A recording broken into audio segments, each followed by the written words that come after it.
the piece is a critique of the ideal of America and how it's never lived up to the values that it was founded on. It was written by a Korean-American playwright named Lloyd Suh, and the piece is very satirical in tone, and it really is an exploration and in a lot of ways a deconstruction of the myth of both Ben Franklin and America.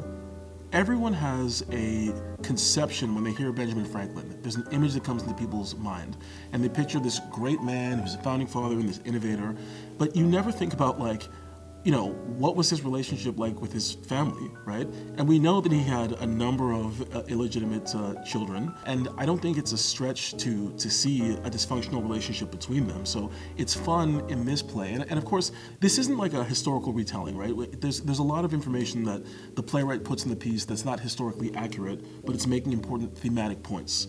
My wish is that people come away from this piece reflecting on not just Benjamin Franklin, myth creation when it comes to great historical figures.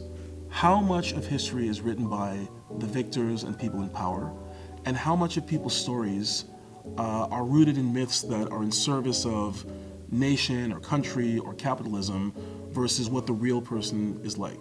The concept of the United States of America and its formation is beautiful. It's brilliant.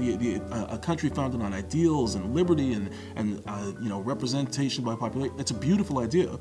Now, when you know the history of the United States and the history of slavery and colonization, and know that when they were talking about equality, they weren't including women, they weren't including black people or people of color, then you realize, yes, the ideals were great, but they're still trying to catch up to the ideals they were founded on. And that's always fascinated me about America.